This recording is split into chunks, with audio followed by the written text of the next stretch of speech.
Hi everyone, this is Marianne and welcome to my channel. In two of my previous videos, which I will link down below, I talked about my search for shine-through keycaps for my Rainy 75 mechanical keyboard, and I was lucky to have found the keycaps that I really liked early on. But of course, it does not end there. Here I am now unboxing two more different colors of the same keycap set. I did have the white set, but those were defective. They had very bad bleed through of the light, so I had to return them to get a full refund. Here is my yellow keycap set on the Rainy 75 and this one clear keycap for the caps lock key, which I also talked about in some videos that I will also link down below. Now these yellow keycaps are just wonderful. They're very comfortable to type on and they're very pretty and they are of a surprisingly good quality. They were of a profile that was not easy to find. They are listed as OEM, but with very rounded corners. I hope you can see them clearly, but I really like them. So, because this profile is not easy to find, I decided to just get all of the colors that it comes in, which would be the pink and blue that you just saw me unbox and the white one that I have not repurchased yet. I really like the sound of these too because they're made of a thick material and have two layers. The sound is very much the same and even slightly deeper than the original sound of the keycaps that came with the Rainy. In the previous video of the yellow keycaps, I also did a sound test, so I suggest you go through those. And I'm really glad that when I did a light test on these new ones, they did not have any bleed through that the white set had, so definitely I will be keeping these. Okay, now the plan is really quite simple. To use all three colors on my keyboard because one color, like for example the yellow, can look a little boring after a while. And I made sure to turn off the keyboard first by that toggle switch that is underneath the caps lock key. I decided to use the pink keycaps for the letters and numbers and the arrow keys, and the blue keycaps for the symbols, and the yellow keycaps for everything else. I also brought in my mechanical numpad so I could also change the keycaps on it so it would look more or less as if it were a whole 98% keyboard southpaw, or at least look like it matches the Rainy 75, although it is from a completely different brand and is made of completely different materials. For the life of me, I have never ever in my entire life been able to memorize the layout of the keys of any keyboard.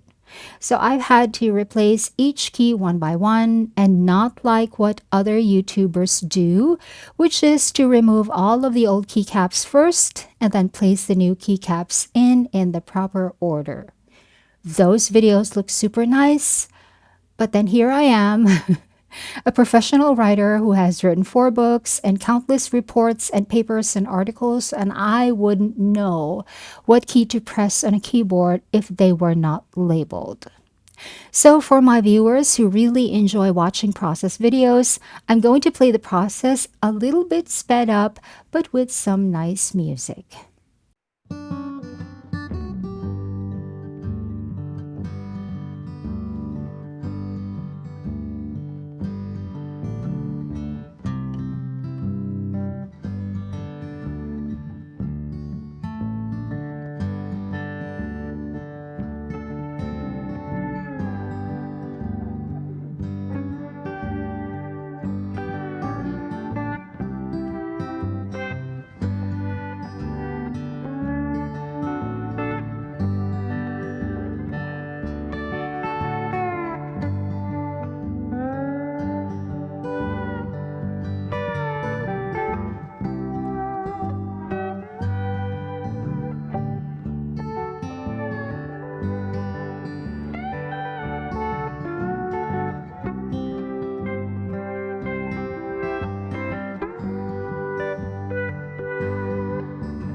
With all good shine-through keycaps, we don't really see the actual colors of the keycaps when the overhead lights or lamps are turned off and the RGB of the keyboard is on. All we can see are the colors of the RGB lights actually. So the colors of the keycaps don't really matter at all in low light conditions, but I still want the multicolored keycaps because they are pretty. Now about that white keycap set, I'm thinking of using them, but only for the escape key and the backspace key and the enter key. I am not sure it's worth buying an entire keycap set just for those 3 keys, but when the time comes when I want to switch up the colors of the keycaps again, I can use more of the white keycaps. But maybe that's still not worth enough of a reason. So I'm asking for your opinion. What do you think? If I can find a white keycap set that is not defective like my last one, do you think it's a good idea to buy it or not? Please let me know in the comments. Thanks for watching. Bye.